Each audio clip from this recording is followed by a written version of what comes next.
And we're live. Hey, everybody, how's it going? Your man James here, Mr. Sequential Treasures himself, back again with another edition of The Art of Unboxing. Hope you enjoyed the one we had earlier this week, and you're getting a twofer this time. So, but that's how it is in this business. It's feast or famine. You're either getting flooded with stuff or you're got big, long, dry spells in between. You never know what you can expect.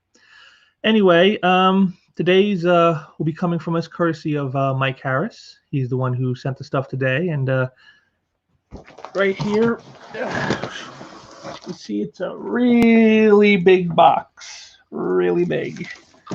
So, and quite hefty too, I may add. So probably gonna be a lot of stuff in here. This might be the longest unboxing video I've done yet, considering what we might have here. So it should be a lot of fun. I hope you're all staying safe. Hope you're all doing well in spite of our current health situation, shall we say. And I hope you're doing okay.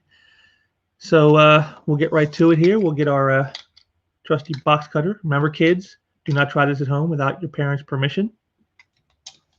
I'm a trained professional.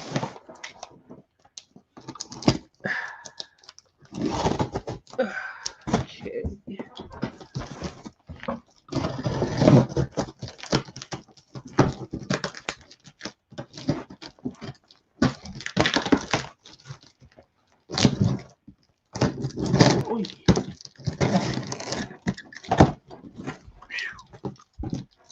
Man, that was a rough one.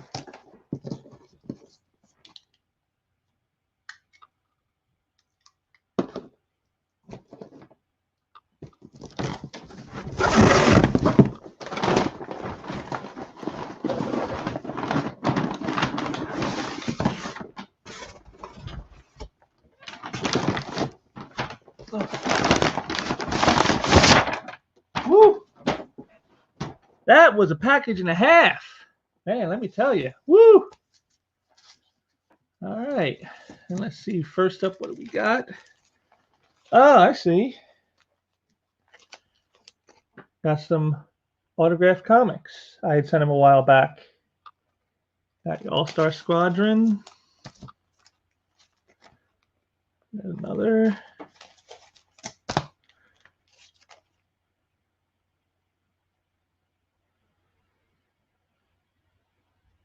And another. And one more. So pretty cool. These are, like I said, these are what I use sometimes with people. You buy some art, spend some serious money, you might get a little freebie like this in there. So, it's always fun. Gives you a little more incentive. And then we got here. Oh, we got a couple of sketch covers. Now I'm going to pull these ones out because Mike Harris is known for doing stuff in the back, although not this time. But here we got Doctor Who, and well, I'm sure you guys can know who those other two fellas are. What's the name of the doctor behind us? Who? The doctor right there. Who? The doctor right behind us. Who? Who's the doctor? Yeah, that's right. What's right? Who's the doctor? That's what I'm asking you. Classic. That joke will never get old. It's 100 years old and still funny. And then we got another one here of Magnus Robot Fighter. Which, pretty cool areas, beating up. Oh, poor 3PO and R2. Oh, what a shame. Of course, I think the new Star Wars movie did more damage than the Magnus would. And then we got right back here all these other robots. Who we got here? We got look at that. We got the robot from Lost in Space. We've got who else? Oh, we got a Terminator. Nice Terminator. We've got Astro Boy. Got the Iron Giant. That's all pretty sweet. I like that. It's pretty funny. Mike's really great with these because he's very creative with what he does. He doesn't just do your typical, here's a shot of the character standing in repose. It's always something a little more interesting than that. I like that. I like that he does that a lot. Okay. Now I'm going to show you here. Look at this. Look at this pile of art. Oh my God. Ugh. Whew.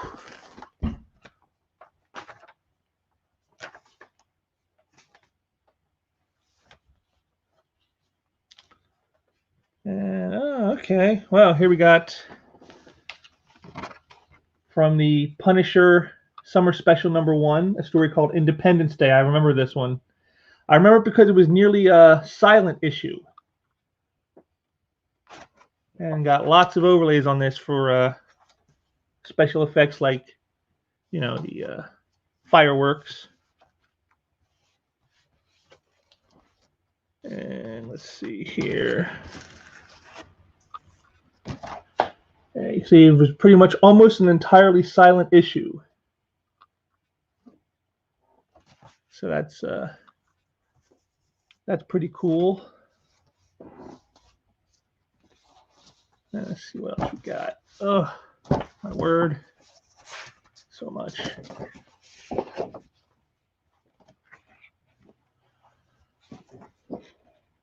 Oh, here we go. Gene Roddenberry's Lost Universe from Techno Comics. That's pretty sweet. This is some of the stuff he did. Oh, no, wait, that's not. No, wait, this is Lady Justice. That's right. The woman with the blindfold. That's right. Neil Gaiman's Lady Justice. That's what this is. Okay. That mid to late '90s stuff. Techno, the company that had Gene Roddenberry. They always had their books with the name of somebody famous in front of it. Gene Roddenberry's Lost Universe. What is it? Leonard Nimoy's Technophage. Neil Gaiman's Lady Justice. I always like he's very expressive. I mean, like that shot right here. This is just. I mean, look at that. That is just. Look at that detail. That is insane. A lot of artists today can't do expressions like this. They don't know how. A bunch of Tumblr artists who just don't have the skills. Here's a little bit of action here. Well, there you go. I guess the guy must have went out against the quarantine, or he opened up his business without permission from the governors. Nice. Nice.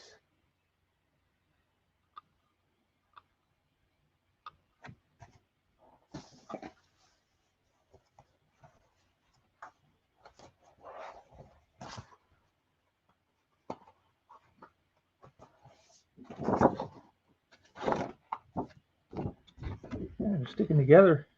Must have been sitting somewhere for a long time. The pages are actually sticking together here.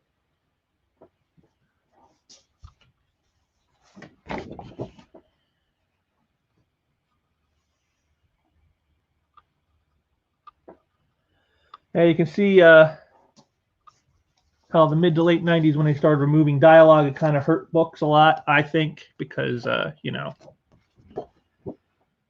without much of the dialogue, you kind of lose some of the context in the art. I mean, granted, like I said, fortunately, Mike's a very, very expressive artist, so you can kind of get some of the gist of what's going on. But without the dialogue, to me, art has never felt the same since they removed the dialogue from the pages back in like the mid '90s. Yeah, this is Gene Roddenberry's Lost Universe. I think no, wait, what's that? Yep, Gene Roddenberry's Lost Universe, right there. There it is.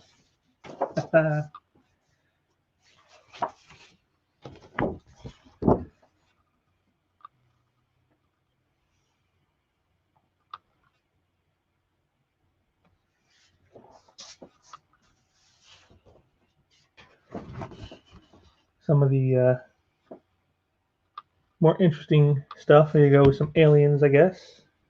Alien creatures.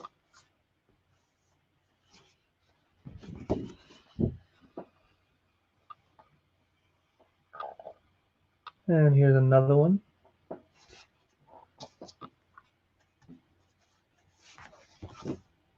Oh, here you go. There's your money shot right there. Right there. There's your money shot.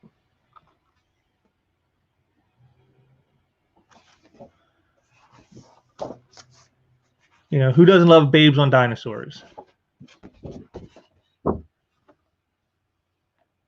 Where would sci-fi be without them?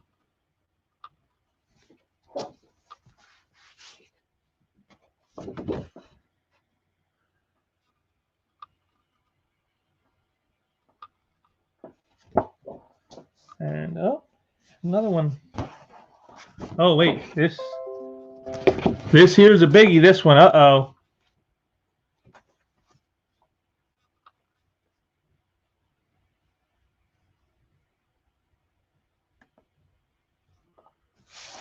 See if I can try to get this one together for you.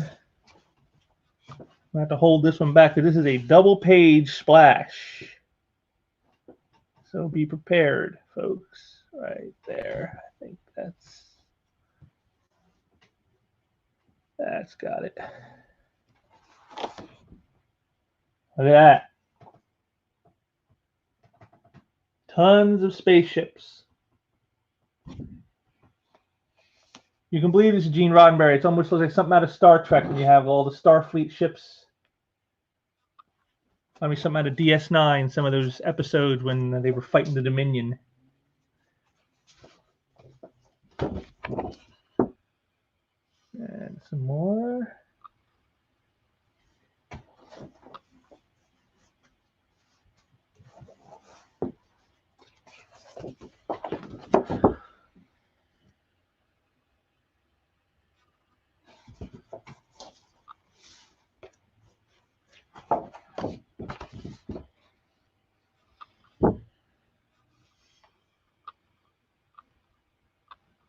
You know, it's always interesting to see some of this stuff because you might get ideas for what happened. Like, here's a great page. Now, take a look at those uniforms. Look at the details in the background here. Has a very Star Trek Enterprise feel, doesn't it? Reminds you of that show? That this was like, what, like 6 years before the series started, they were doing this. So, you know, you can kind of see maybe where some of that stuff that Gene Roddenberry decided to use came from the Lost Universe.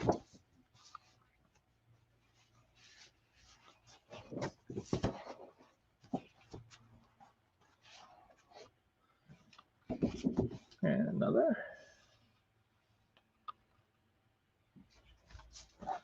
And just a couple left. Yep, just a couple more left of this one.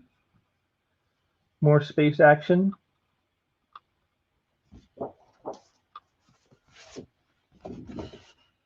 And the final one. Pretty cool stuff. Now we've got some pages from the Nam. Wow.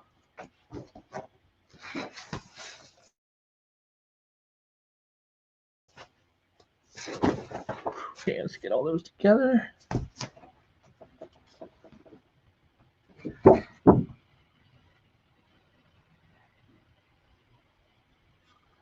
These, it's funny, Mike's time on the Nam, for most of it, never spent time in the Nam. His stories always took place in what they called the home front stories, where it's all the stuff happening back at home while the soldiers were at war.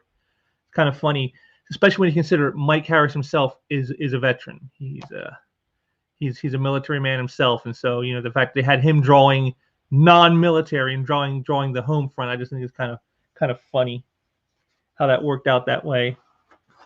Here's a great splash page from issue number 76 of the Nam, story titled Brothers. Pretty somber image, but also pretty cool, I have to say.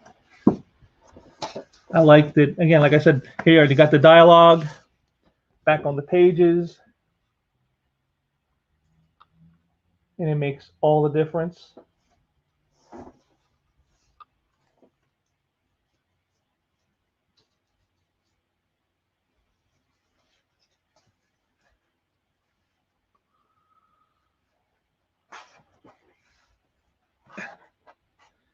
Oh, sometimes they get a little stuck together.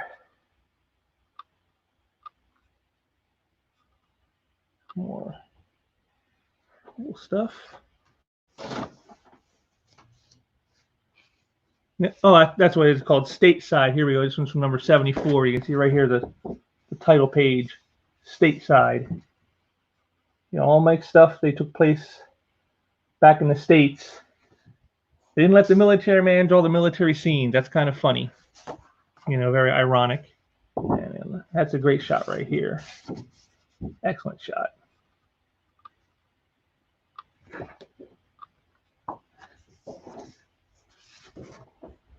And here's our last one from the NAMM.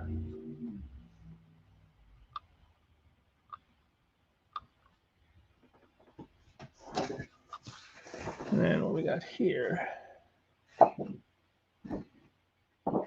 Oh, looks like a character study. I believe this is something he did for Penthouse Comics.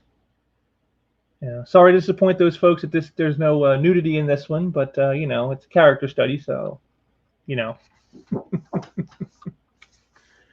And what else we got here?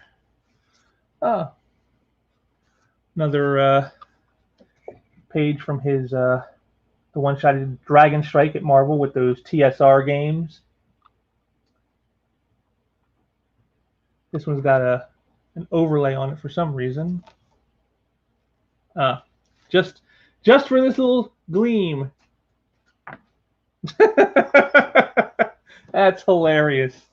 That is hilarious. And here we have a page from Remo Williams, The Destroyer, that Mike did. Wow, look at that.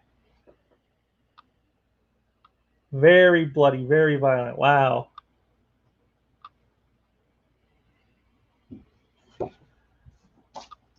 And yep, here's some more from his Penthouse work.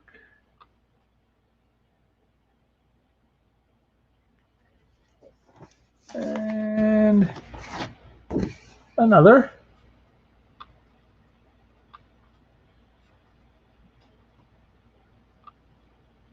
And then on the back, I always love this. I love when there's little sketches and doodles on backs from the artist, because it gives you a little insight to maybe their creative process, maybe ideas that they had that didn't come to fruition. Yeah. This way or this way, you decide which is better. And there's some more character study work.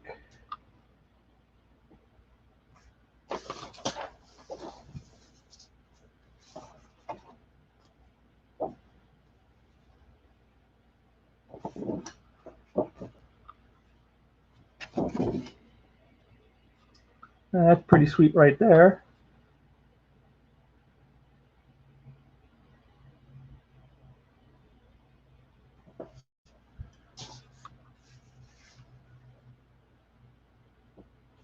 Yep. And a little more. Here you go, folks. There you go. You finally got all you flesh fiends out there, you got what you wanted. There it is right there. All right, enjoy. Here, give you a close-up. There you go. Enjoy. Enjoy. And then what we got here? Oh. Another Gene Roddenberry's Lost Universe page. And oh, here we go. A lot more Dragon Strike.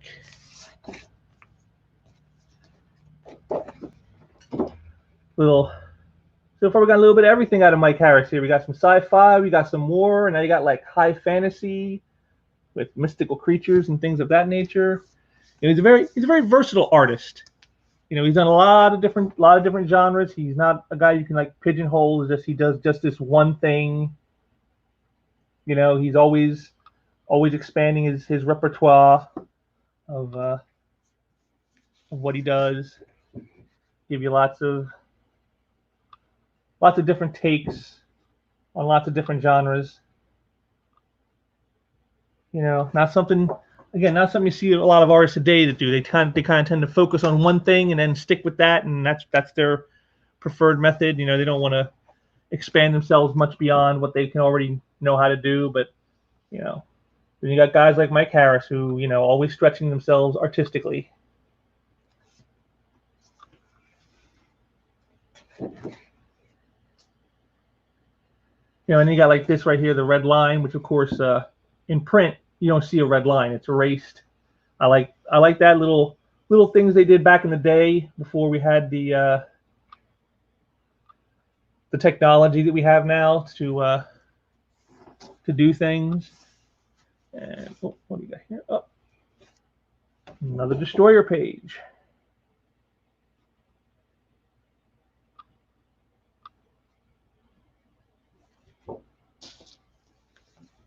And another Lost Universe page.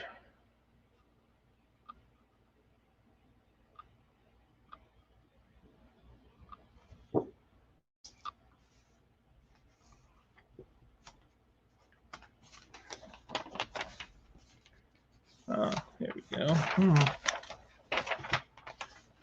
This is going to be a little difficult. I got to.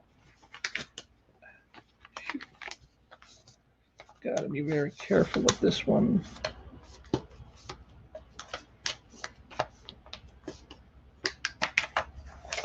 There we go. The cover to a book called No Escape, #3.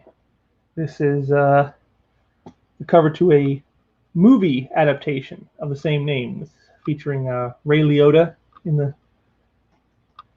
It was an action film about, I think, men, who were in prison, who were placed in the prisons on an island. So it's all very, like Lord of the Flies-esque. Here's another one. It's cover #2 from the same book. No Escape #2.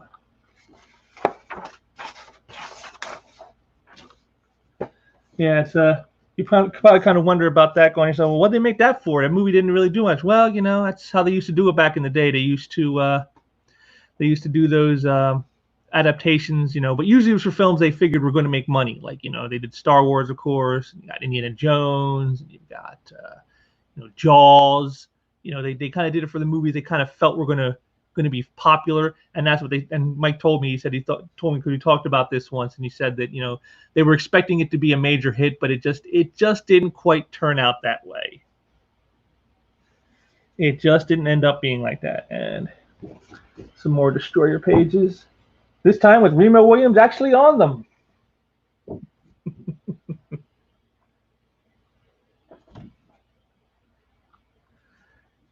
Rule of thumb: never laugh at your mentor's lack of knowledge of the ways of the world. Probably is going to turn out too well for you if you do. And another Destroyer page here.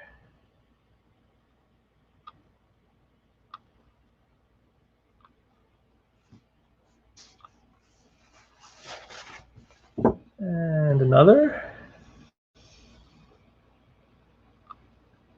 I love the bullseye on his chest. That's just hilarious. That's just so funny.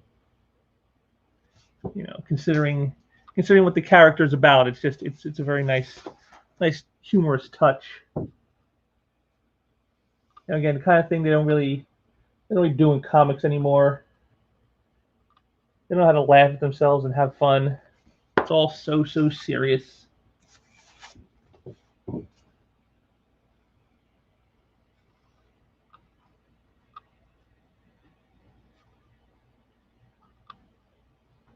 More of that redlining stuff that's filtered out when they go to print.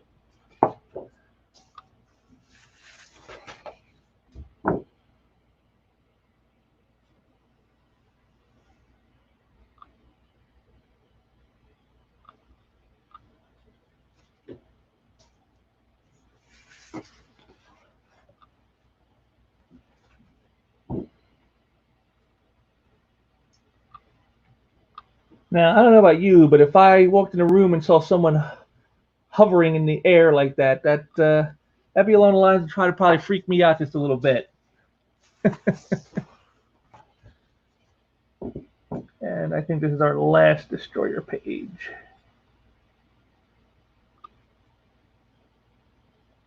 Okay.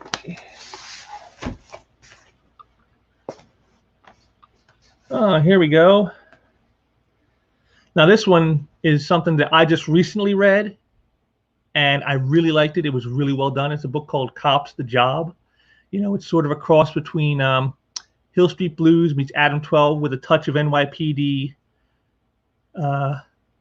NYPD Blue in there, just to give a little flavor. So, you know, it's all about cops.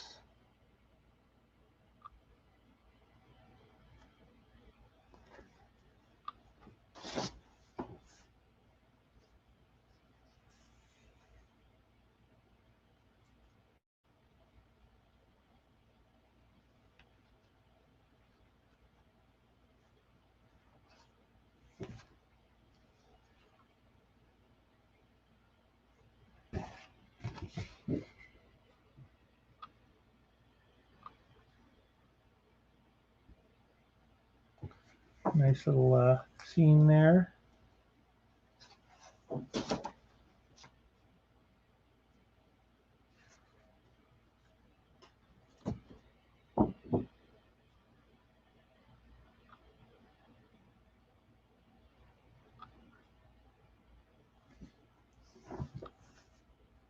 You know, what I liked about this was it's not a love letter to police, but it's also not going to shy away and make cops look like they're a bunch of Gestapo either, even though, you know, today there's a little bit of a problem with that, as we kind of noted a bit earlier.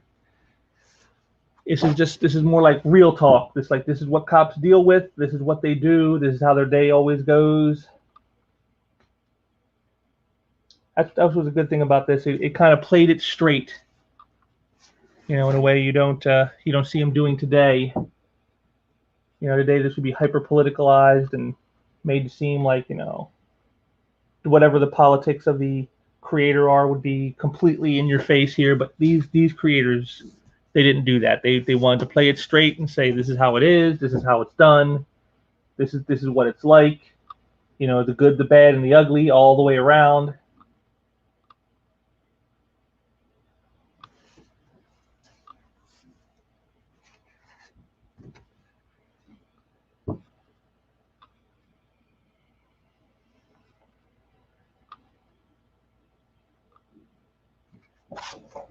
And let's see what else we got.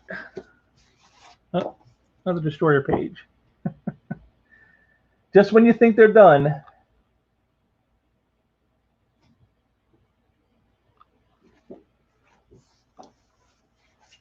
And what we got here?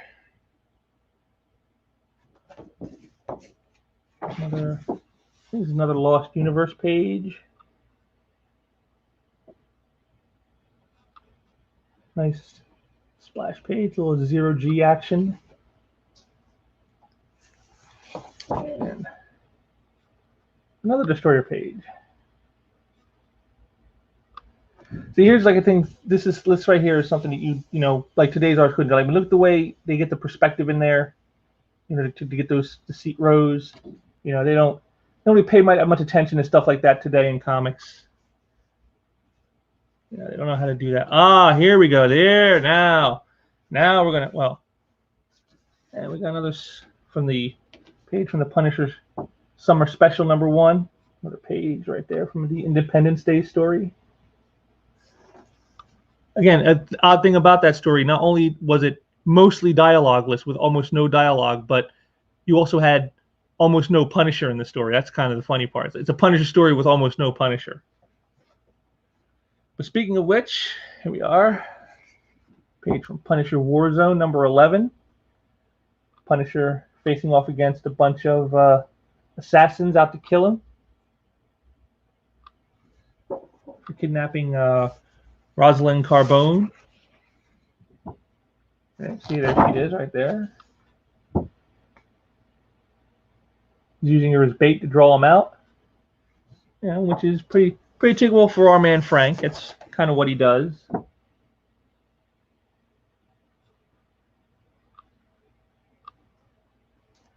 This one was written by Chuck Dixon, probably one of the best comic writers, not just of the '90s, but in history. And what do we got here? And here we got something older here. Let's bring it out. Oh, well, what do you know?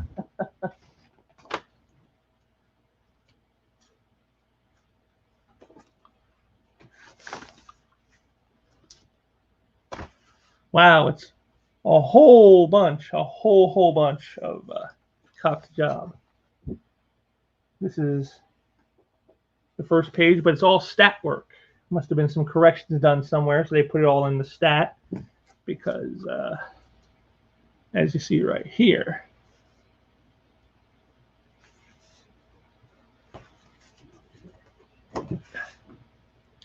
here's the first page, the actual page, page 1. Again, a scene that's getting to be a little too familiar nowadays, I think.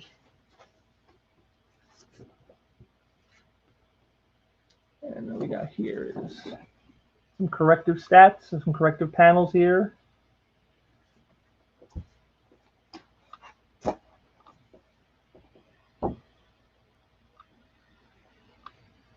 Still more. Little doodle of what was that? The Brooklyn Bridge on the back here. I guess you want to make sure you know it's from New York. New York cops.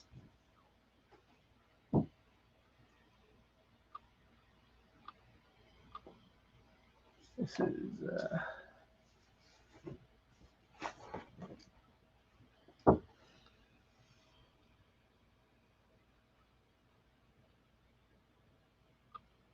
yeah, see, there it is again. You know, cops deal with everything every day, even assholes.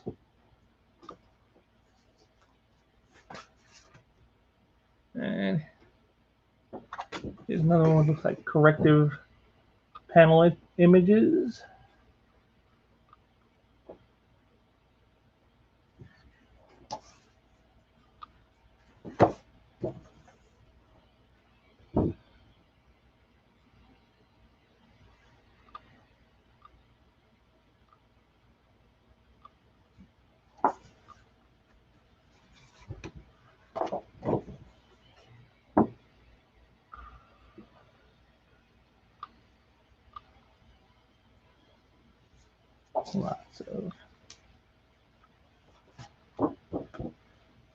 Lots of things. Here we go. Little cops off the job action, living their lives.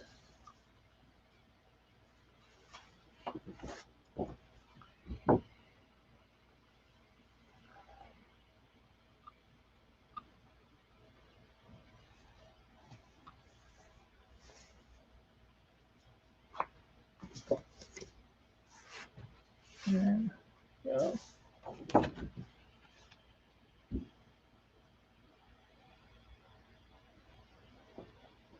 conclusion to issue 1.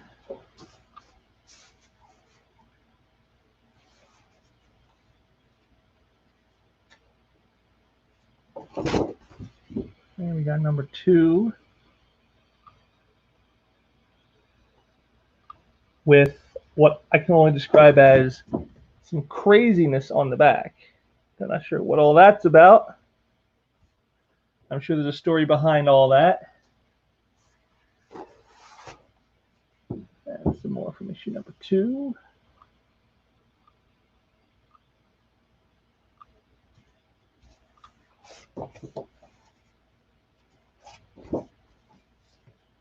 Here we go, our first page from issue 2, The Splash.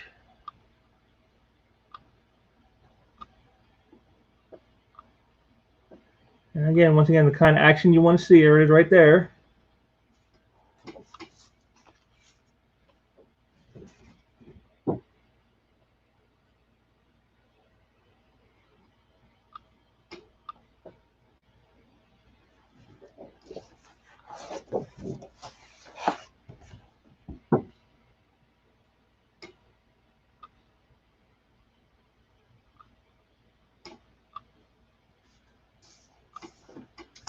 And there you go.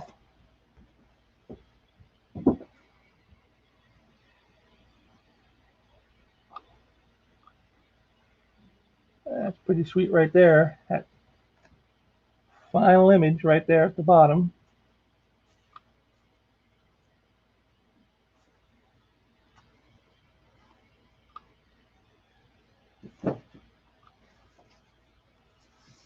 Good stuff.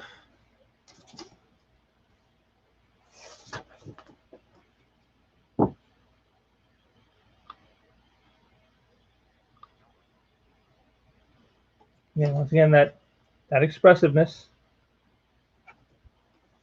Yeah, that's what he does.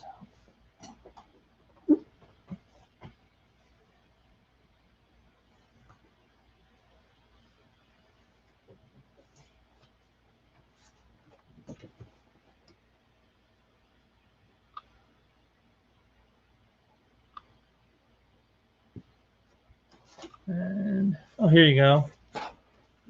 Little humor for us here. Going back into a burning building to rescue a bird.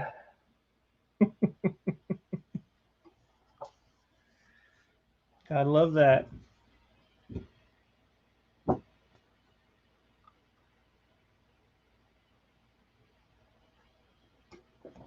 And with this one, once again, we got some sketching on the back.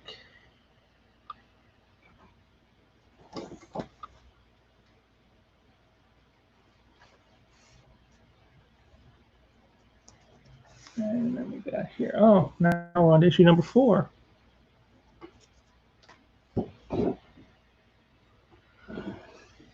Yeah, there is the face of crazy, folks. The face of crazy. I've seen that look in every Hitchcock movie.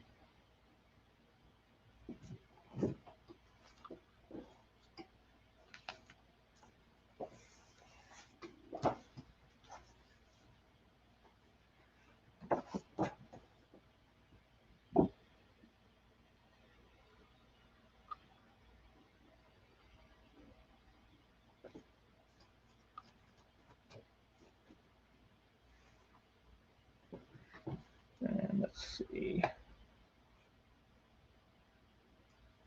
What else we got? There we go.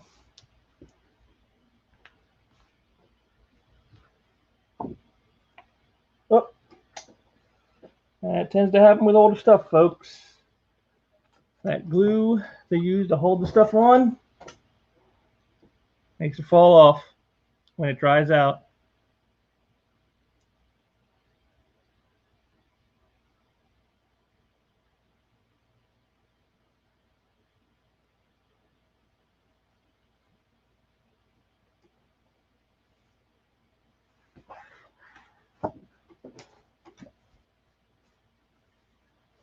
Let's see. There we go. More expressive work from Mike Harris here. I mean, yeah, you can you just feel the emotion right there. I mean, just look at that.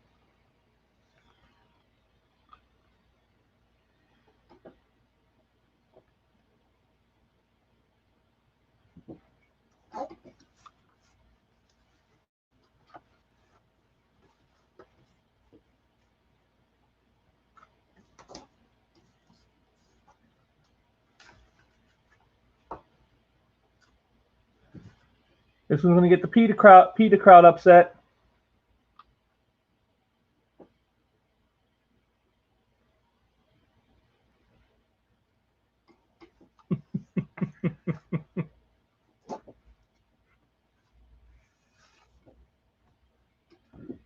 Another one here.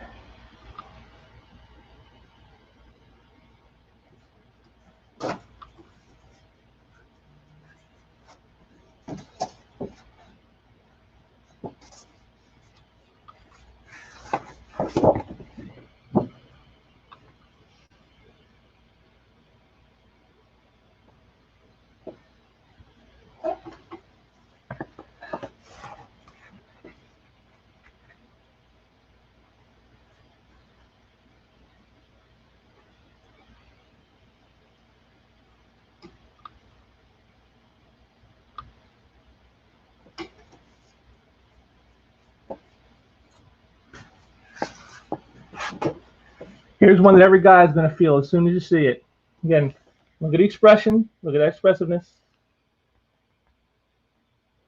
Yeah.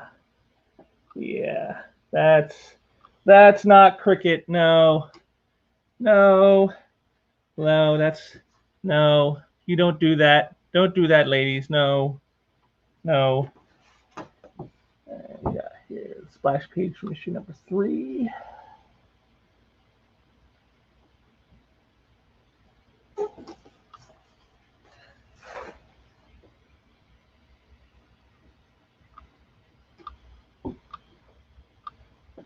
Look at the details in the gun. That is someone that knows their weapons. That is someone who has paid very close attention. That's good stuff right there, let me tell you.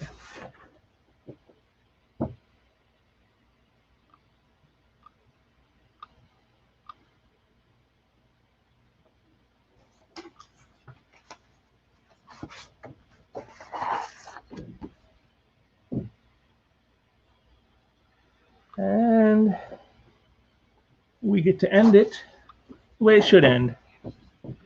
Final page to issue number 4.